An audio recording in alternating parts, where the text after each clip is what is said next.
They're called potholes, marshes, and swamps. They can be found on every continent except Antarctica. They're called waterlogged forests, peatlands, bogs. Transition zones where water meets the land. They're called fens, sloughs, and river deltas. Covering just 6% of the Earth's land surface, wetlands store 10 to 20% of the Earth's carbon. They're called mires and muskegs. They are some of the most biologically productive and diverse communities on the planet. They are wetlands, mysterious and misunderstood, but vital to life on Earth.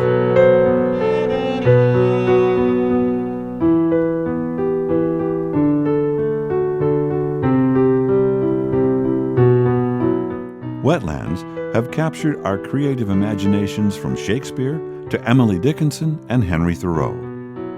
In popular culture, like the creature from the Black Lagoon, Swamp Thing, Star Wars, and Harry Potter. As long as humans have walked the planet, wetlands have been a part of our lives. Some turned to these saturated lands for food, fuel, and other products, while others saw them as something fearful, mysterious, and undesirable. An estimated 60% of wetlands worldwide have been destroyed or impaired, mostly due to drainage for agriculture, but also through dams, levees, urban development, pollution, peat extraction, groundwater pumping, and logging. In Iowa, the majority of the wetlands were found on the Des Moines Lobe. The central part of Iowa was the Des Moines Lobe. You could not walk 200 yards in any direction without walking into a wetland. As the state was settled, wetlands were seen as a barrier to development. Drainage of wetlands began in the 1870s. By the 1970s, less than 1% of Iowa's original wetland acres remained, reduced from about 3.5 million acres to about 30,000 acres. Those wetlands were drained for agriculture, and so today we have water quality problems related to agriculture. There are a lot of wildlife species or animals that disappeared from Iowa, about 100, 150 years ago when we were first settling the state of Iowa, and it was basically a free-for-all with no laws or regulations to protect the animals that were here.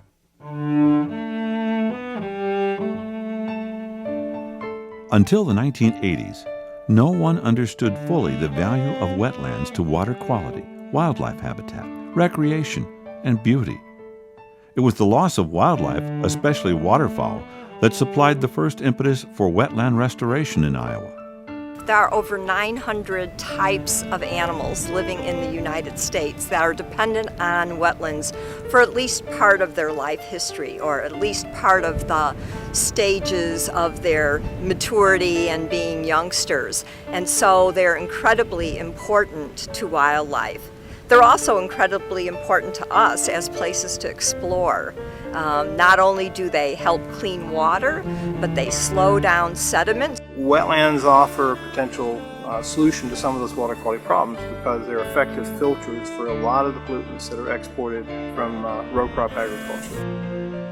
In the last decade, some Iowa farmland owners have been willing to take acres out of crop production and establish wetlands on their property through programs such as the Conservation Reserve Enhancement Program.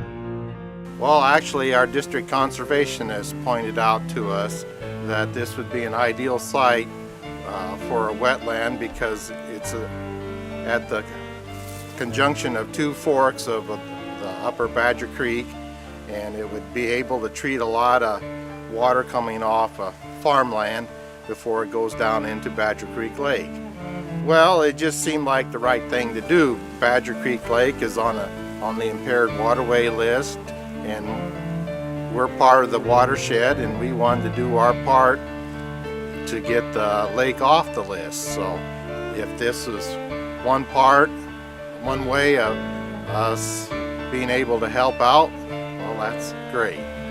So my job is to work with farmers and landowners in the watershed to, work on establishing conservation practices, kind of like this wetland, so that as we all work together, the water quality in the lake has a chance of getting better. Well, when it comes to having wetlands on the landscape, Iowa has already lost somewhere between 90 and 99% of its wetlands. In my view, if it's a recreated wetland, if it's a restore wetland, if it's a constructed wetland, that's still a positive move. It really didn't take that much land out of production compared to the benefits we think we're giving to the watershed. Like the world's largest cities, wetlands are bursting with activity, most of it under the surface, undetectable to the human eye.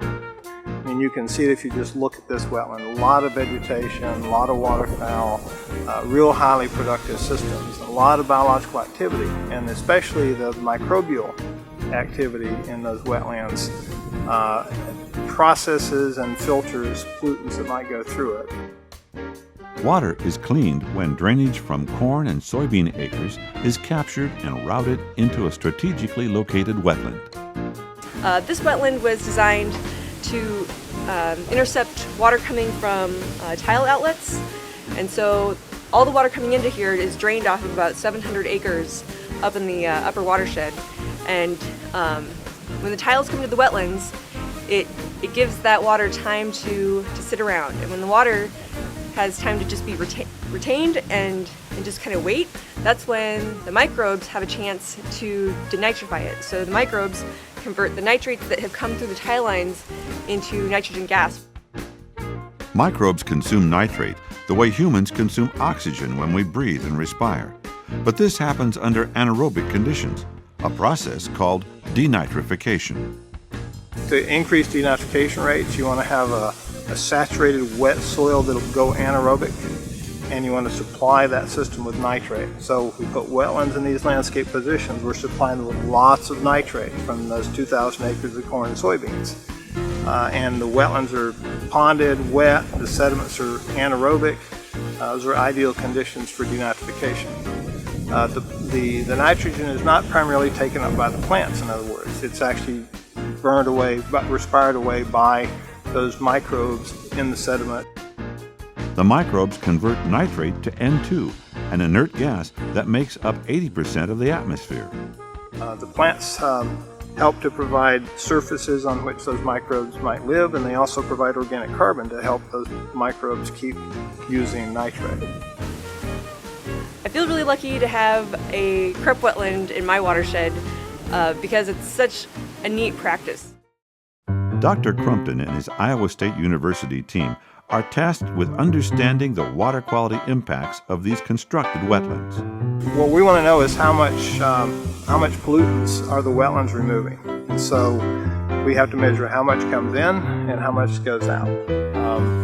And the pollutants that we're interested in are primarily nutrients, so nitrogen and phosphorus. So we need to measure those coming into the wetland and going out. So the difference between what comes in and goes out is what the wetland was removed.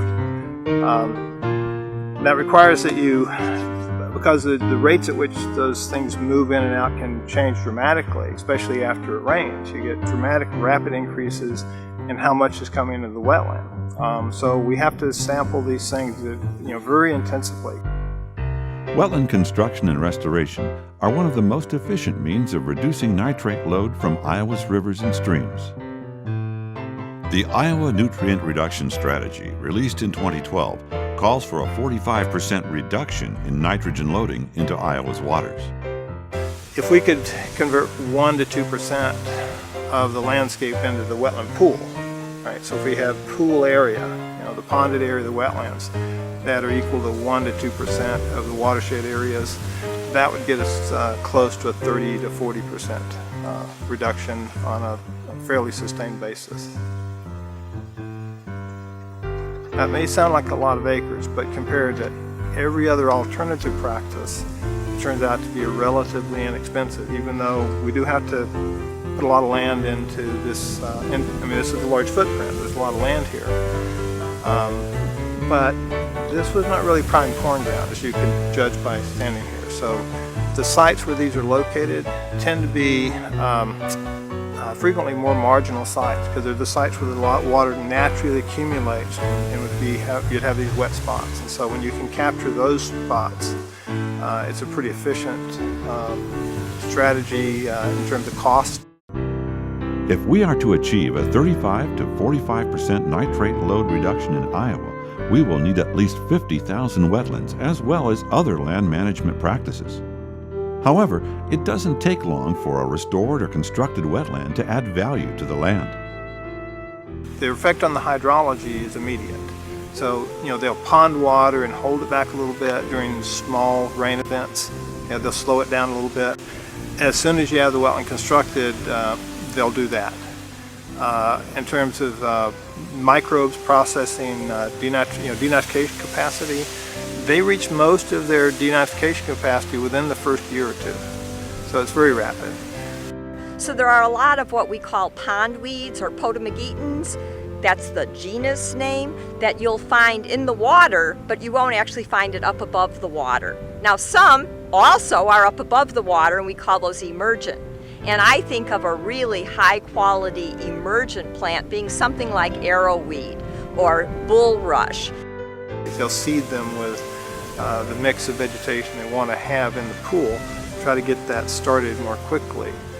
But within 5 to 10 years, if they're managed properly, we should have most of the functions that we're looking for should be well established. Because you have that food, you're more likely to have the birds coming and stopping by. You'd have birds nesting in this particular wetland. We have some structures out there for birds to nest in, but there's also plenty of suitable habitat for the birds to nest in. You'll also get mammals coming, because where you have the birds, where you have the amphibians, where you have the reptiles, you have this food source for critters like mink and weasels and even otter that might come and feed on the frogs, feed on the reptiles, feed on those water insects that are out there. So by the time a wetland is 7 or 8 years old, I would expect to see a lot of the same players that I would see at a natural wetland that had been here all along. Along with water quality benefits, wetlands supply the biodiversity necessary to sustain life on this planet. This place has become a magnet for natural life, I want to call it, because it's fun to come down here in the evening and watch the barn swallows come out for water and to swoop and catch mosquitoes. There's always deer down here in the early morning and late evenings getting water. And then during the migration times of the year, I've seen this thing covered with snow geese and other types of geese, and then we've also had cranes and other birds like that come through. So it's just, and then also I've seen an increase in the quail population, and actually I've heard pheasants come back. I haven't actually seen them yet, but I've heard them. Most people love to see great blue herons. They love to see birds of prey. And what do they eat? They eat frogs, they eat water snakes, they eat tadpoles. So amphibians and reptiles are actually the food base for a lot of the other critters that people are really fond of. The other thing that I talk to people about is bugs. Bugs are great. They are really where biodiversity is at, right? But on the same token, you don't necessarily want to get bitten by mosquitoes all evening long when you're outside. And frogs are great consumers of mosquitoes. So I think of it as serving two different purposes, and they make beautiful music. So that's also wonderful, right? If you've ever heard toads call in the spring, that long trill just sends my heart a quiver. The biggest threat to animals is pollutants and loss of habitat. Amphibians are sensitive to chemicals both on dry land and chemicals in the waters in which they breed and in which the youngsters develop into adults. So pollutants are a real problem, or pesticides, fungicides, you name it. The amphibians have highly permeable skin, so they take that right up into their bodies. Because there are so few wetlands in Iowa, one big challenge is the large distance between these habitats.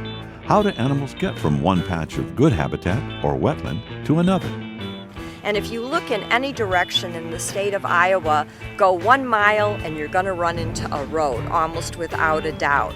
You need a corridor of habitat where you don't have a road and instead you have good cover, because amphibians need cover on the ground so they don't dry out. They need to stay moist and can make their way, can avoid predators until they get to the other wetland.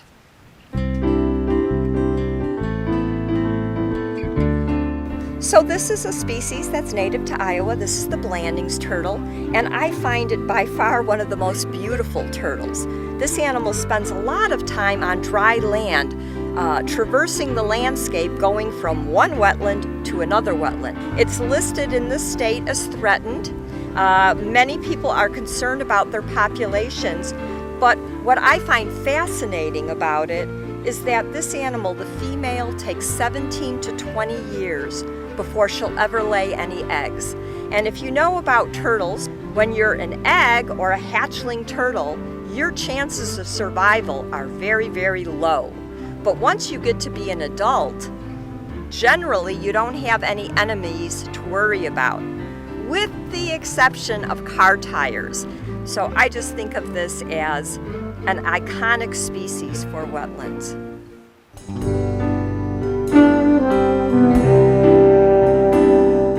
Wetlands play a critical role in the life cycle of Iowa wildlife. So a lot of our amphibians and reptiles are going to use wetlands like this in order to hibernate over winter. They'll dig deep down in the mud. You or I could never do that, but they can do that. They don't need that much oxygen throughout that whole 5-month period. And then they will once again emerge in the spring when the ground thaws and we get those great rains that refill these wetlands. Wetlands are incredibly important for migratory birds. They travel through or migrate through in the spring and again in the fall. And there are several pathways from north to south in the U.S. where birds travel. In Iowa, we actually have 2 different pathways in which birds travel. There is the Mississippi River Flyway, and there is also the Central Plains Flyway, in which we get birds coming down and stopping over in these wetlands. These are incredibly important, not only for waterfowl. We all can recognize a Canada goose or a mallard duck, but they're also very, very important for shorebirds. So what these birds do is they stop here, they bulk up with calories, and then they continue on this very long flight that they have to make twice a year in order to have the food that they need, the conditions that they need to live here. One big success story is the reintroduction, the reestablishment of trumpeter swans, the largest waterfowl species in the world. These animals have a wingspan that is up to 8 feet across, and they can weigh up to 35 pounds. So they are beautiful to look at, they're huge, and they really add a lot to the wetlands that we have here. Wetlands are sources and transformers of a diversity of life forms. People often ask the question, do we really need to have all this biodiversity? I'll go back to my hero, Aldo Leopold, and the first, point of intelligent tinkering is not to lose any of the pieces. I don't know if we lost Blanding's turtle, how big of an impact it would have on me as a human being and my life. However, I know that if we continue to lose wildlife, we continue to lose pieces of the puzzle. If we continue to lose plants, we continue to lose pieces of the puzzle. And eventually, you no longer have a coherent picture, a coherent system that can work anymore. Eventually, you lose too many nuts and bolts, the car is no longer going to run. Wetlands are vital to all life. Despite incredible advances in technology, humans are unable to recreate the many services wetlands provide. Water filtration, trapping of sediment, transformation of pollutants, carbon storage, wildlife habitat, and, of course, beauty. Since the 1980s, the number of wetlands in Iowa has increased modestly. To reach 50,000 new wetlands, we would only need to transfer less than 2% of the land from agricultural production into wetlands production. Well, the easement is for 30 years, but I think it'll last forever as stout as this has been constructed. So, as far as I'm concerned, it can be here forever. Perhaps people will realize that some of our land can be more valuable wet than dry. Well, as a citizen, your vote counts, and I would vote for the legislators or anyone running the office who supports conservation and conservation programs.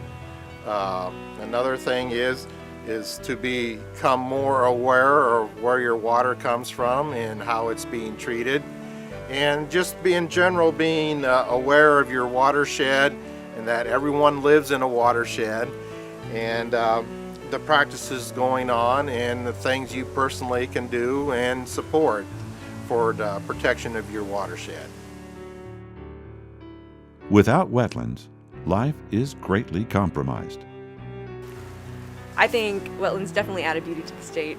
It's funny because it's a cold, chilly, windy day out, and you come up and you see that water rippling, and you see all the grass blowing around it, and even though it's not the nicest of days, it's like, oh, what a beautiful day to be at the wetland. Henry David Thoreau wrote, "When I would recreate myself, I would seek the darkest wood, the thickest, most impenetrable swamp, and I would enter them as sacred places."